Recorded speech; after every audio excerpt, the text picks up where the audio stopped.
ఇదేనండి తిరగబడ్డ తెలంగాణ, హక్కులకై కలబడే ఉద్యమాల జీవగడ్డ. తెలంగాణ రక్తంలోనే ప్రతిఘటన స్వభావం ఉంటుందని సర్వత్రా వినిపించే నానుడి. దోపిడీ పీడనలకు, అణచివేతకు, నిర్బంధాలకు, కుల వివక్షకు, మతోన్మాద శక్తుల దాడులకు ఎదురు తిరిగి సమానత్వం కోసం, ప్రజాస్వామ్యం కోసం, మానవ హక్కుల రక్షణ కోసం, మత సామరస్యం కోసం దశాబ్దాల పాటు అనేక పోరాటాలు, ఉద్యమాలు ఈ గడ్డ నిండా జరిగాయి. అవన్నీ చరిత్రలో కూడా నమోదయ్యాయి. 100 ఏళ్ల క్రితమే సాగిన ఆదివాసీల ప్రతిఘటనా పోరాటాలు, 1940 దశకంలో ముందుకు వచ్చిన గ్రంథాలయ ఉద్యమం మొదలు ఆంధ్ర మహాసభ నేతృత్వంలో సాగిన కృషి, ప్రజల సమీకరణలు, గత 80 ఏళ్లలో వివిధ దశలలో కమ్యూనిస్టు విప్లవకారుల నాయకత్వంలో సాగిన ప్రజల సాయుధ పోరాటాలు, కుల వివక్షకు వ్యతిరేకంగా సాగిన దళిత ఉద్యమాలు, హింస, అత్యాచారాలు, లైంగిక దాడులకు వ్యతిరేకంగా జెండర్ సమానత్వం కోసం సాగిన మహిళా ఉద్యమాలు కూడా తెలంగాణకు కొత్త కాదు. చిన్నది గాని పెద్దది గాని మనకు కెమికల్ ఫ్యాక్టరీ వద్దే వద్దు. హైదరాబాద్ సంస్థానంలో నిజాం నిరంకుశ పాలన, ఆ తరువాత కాలంలో ఉమ్మడి ఆంధ్రప్రదేశ్ రాష్ట్రంలో సాగిన తెలంగాణ వనరుల విచ్చలవిడి దోపిడీ, పాలనలో వివక్ష, తెలంగాణపై సాగిన సాంస్కృతిక దాడులకు వ్యతిరేకంగా సాగిన ప్రత్యేక తెలంగాణ రాష్ట్ర సాధన ఉద్యమ విజయం తెలంగాణ ఉద్యమాల చరిత్రలో మరో కీలక ఘట్టం. తెలంగాణ ఇప్పటికీ వనరుల దోపిడీకి గురవుతూనే ఉంది. భూమి, అడవులు, ఖనిజాలు, నీటిపై రాష్ట్ర ప్రజలకు ఇంకా పూర్తి హక్కులు దక్కనే లేదు. తెలంగాణ అడవులపై ఆదివాసీలకు సాముదాయిక హక్కుల గుర్తింపు నిరాకరణ ఇంకా కొనసాగుతూనే ఉంది. తెలంగాణలో భూ సంస్కరణల అమలు పూర్తిగా నిలిచిపోయింది. తెలంగాణ గ్రామీణ వ్యవసాయ కుటుంబాలు ఇంకా ఆర్థిక సంక్షోభంలోనే ఉన్నాయి. రాష్ట్రంలో పెరిగిన కౌలు రైతులకు సాగుదారులుగా గుర్తింపు దక్కడం లేదు. రాష్ట్రంలో భూమి లేని పేదలకు పని దినాలు తగ్గిపోతున్నాయి. వారికి సాంఘిక భద్రత కూడా అందడం లేదు. ప్రభుత్వ ప్రోత్సాహంతో రాష్ట్రంలోకి బడా ప్రైవేట్ కంపెనీలు, సంస్థలు ప్రవేశిస్తున్నా రాష్ట్ర యువతకు మాత్రం ఉపాధి, ఉద్యోగ అవకాశాలు పూర్తిగా తగ్గిపోతున్నాయి. ఈ మా పోరాటం ఎప్పటికీ ఆగదు. మేము అభివృద్ధికి వ్యతిరేకం కాదు, మేము అభివృద్ధిలో భాగమే. కానీ మాకు అవసరమైనటువంటి అభివృద్ధి గల కంపెనీలు వస్తే మేము స్వాగతిస్తామని చెప్పేసి ఈ సభాముఖంగా మేము కోరుకుంటున్నాం. తెలంగాణ ప్రత్యేక రాష్ట్ర ఆవిర్భావం తర్వాత ఏ పార్టీ అధికారంలో ఉన్నా సరే ప్రజల ఈ మౌలిక సమస్యలను పరిష్కరించాల్సిన రాష్ట్ర ప్రభుత్వాలు ఆ పని చేయకుండా ప్రజల వనరులను పూర్తిగా కొల్లగొట్టేందుకు ప్రణాళికలు రచిస్తున్నాయి. నగరీకరణ, పారిశ్రామికీకరణ, మౌలిక సదుపాయాల అభివృద్ధి పేరుతో కార్పొరేట్, ప్రైవేట్ కంపెనీలకు, సంస్థలకు అనుకూలంగా విధానాలు రచిస్తూ అభివృద్ధి పేరుతో ముందుకు వెళుతున్నాయి. గ్రామీణ ప్రజలకు ఎంతో కొంత మేలు చేసే 2013 భూసేకరణ చట్టాన్ని పక్కన పెట్టి 2016లో కేసీఆర్ ప్రభుత్వం తెచ్చిన భూసేకరణ చట్టాన్ని అమలు చేస్తూ అడ్డగోలుగా రైతుల చేతుల్లో నుండి, ముఖ్యంగా అసైన్డ్ రైతుల చేతుల్లో నుండి ప్రభుత్వాలు భూములు గుంజుకుంటున్నాయి.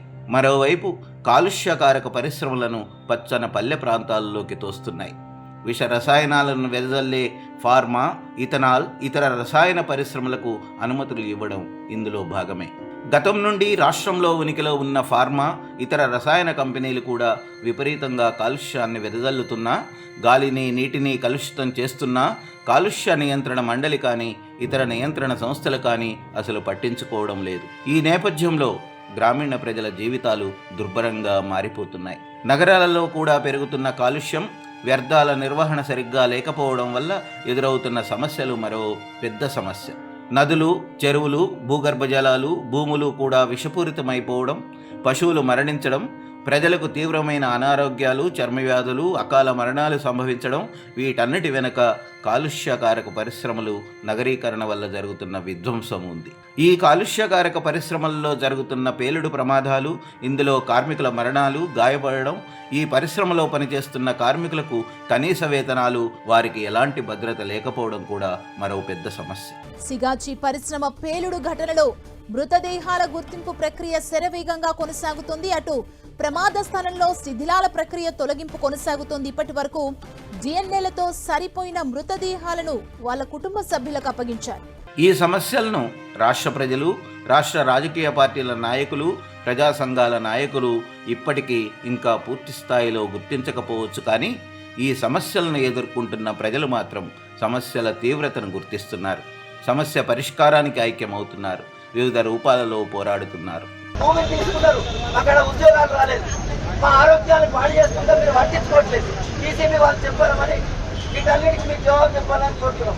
నారాయణపేట జిల్లా మరికల్ మండలం చిత్తనూరు ఇథనాల్ కాలుష్య కంపెనీకి వ్యతిరేకంగా స్థానిక గ్రామాల ప్రజలు గత 3 ఏళ్లుగా చేస్తున్న ఉద్యమం కాలుష్య వ్యతిరేక పోరాటాలకు అనేక రూపాలలో స్ఫూర్తిగా నిలిచింది. గత 13 ఏళ్లుగా హెటరో డ్రగ్స్ కంపెనీ సృష్టిస్తున్న విష కాలుష్యానికి వ్యతిరేకంగా సంగారెడ్డి జిల్లా గుమ్మడిదల మండలం దోమడుగు గ్రామ ప్రజలు గత 6 నెలలుగా చేస్తున్న పోరాటం, సంగారెడ్డి జిల్లా హత్నూర మండలం బోర్పట్ల ప్రజలు గత నెల రోజులుగా విష రసాయన కంపెనీకి వ్యతిరేకంగా సాగిస్తున్న పోరాటం, కామారెడ్డి జిల్లా సదాశివనగర్ మండలం జనగామ లింగంపల్లి గ్రామాల ప్రజలు స్థానిక ఇథనాల్ కంపెనీ కాలుష్యానికి వ్యతిరేకంగా సాగిస్తున్న పోరాటం ఇటీవల ముందుకు వచ్చిన గొప్ప పోరాటాలు. చిత్తనూరు ఇథనాల్ పరిశ్రమ సృష్టిస్తున్న కాలుష్య అనుభవాలతో తమ ప్రాంతంలో ఇథనాల్ పరిశ్రమ ఏర్పాటుకు అనుమతులు ఇవ్వవద్దు అంటూ నిర్మల్ జిల్లా దిలావర్పూర్ మండల ప్రజలు, గద్వాల జిల్లా పెద్దదన్వాడ గ్రామాల ప్రజలు, వికారాబాద్ జిల్లా మోమిన్పేట మండల ప్రజలు పోరాటాలు చేసి ఆ కంపెనీలు రాకుండా అడ్డుకున్నారు.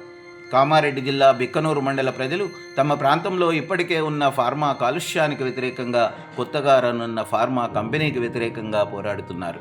సంగారెడ్డి జిల్లా న్యాల్కల్ మండల ప్రజలు కొత్తగా రానున్న విష రసాయన కంపెనీకి వ్యతిరేకంగా పోరాడుతున్నారు. 2018 నుండి రంగారెడ్డి జిల్లా యాచారం మండల ప్రజలు స్థానికంగా రానున్న ఫార్మాసిటీకి వ్యతిరేకంగా పోరాడుతున్నారు.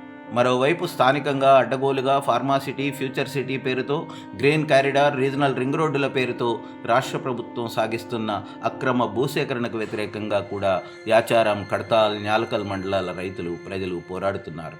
మేడ్చల్ జిల్లా దమ్మాయిగూడ మున్సిపాలిటీ పరిధిలో జవహర్ నగర్ డంపింగ్ యార్డుకు వ్యతిరేకంగా మూసీ పునరుద్ధరణ పేరుతో రాష్ట్ర ప్రభుత్వం హైదరాబాద్ నగరం మధ్యలో పేదలను నిర్వాసితులను చేయడానికి వ్యతిరేకంగా కూడా ఉద్యమాలు సాగుతున్నాయి. సంగారెడ్డి జిల్లా పటాన్చెరు ప్రాంతం పాషమైలారంలో సిగాచి కంపెనీలో జరిగిన భారీ పేలుళ్లలో మరణించిన 54 మంది కార్మికుల కోసం, గాయపడిన 30 మందికి పైగా కార్మికుల కోసం న్యాయ పోరాటం సాగుతున్నది. ఇది ఎంత దుర్మార్గం, ప్రజలు మోసం చేయటకేముంది. ఆయా పారిశ్రామిక ప్రాంతాలలో పెరుగుతున్న అసంఘటిత కార్మికుల, వలస కార్మికుల హక్కుల గురించి ఇంకా కృషి ప్రారంభించవలసే ఉంది. వాళ్లపై జరుగుతున్న దోపిడీ అనంతం.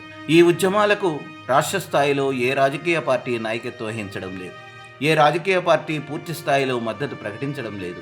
స్థానికంగా అన్ని రాజకీయ పార్టీల కార్యకర్తలు, స్థానిక ప్రజాప్రతినిధులు ఉద్యమాలలో భాగస్వాములవుతున్నారు.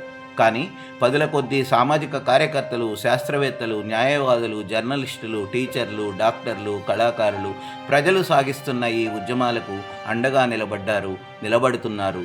ఈ పోరాటాల సందర్భంగా స్థానిక ప్రజలపై ప్రభుత్వాలు అక్రమ కేసులు బనాయిస్తున్నాయి.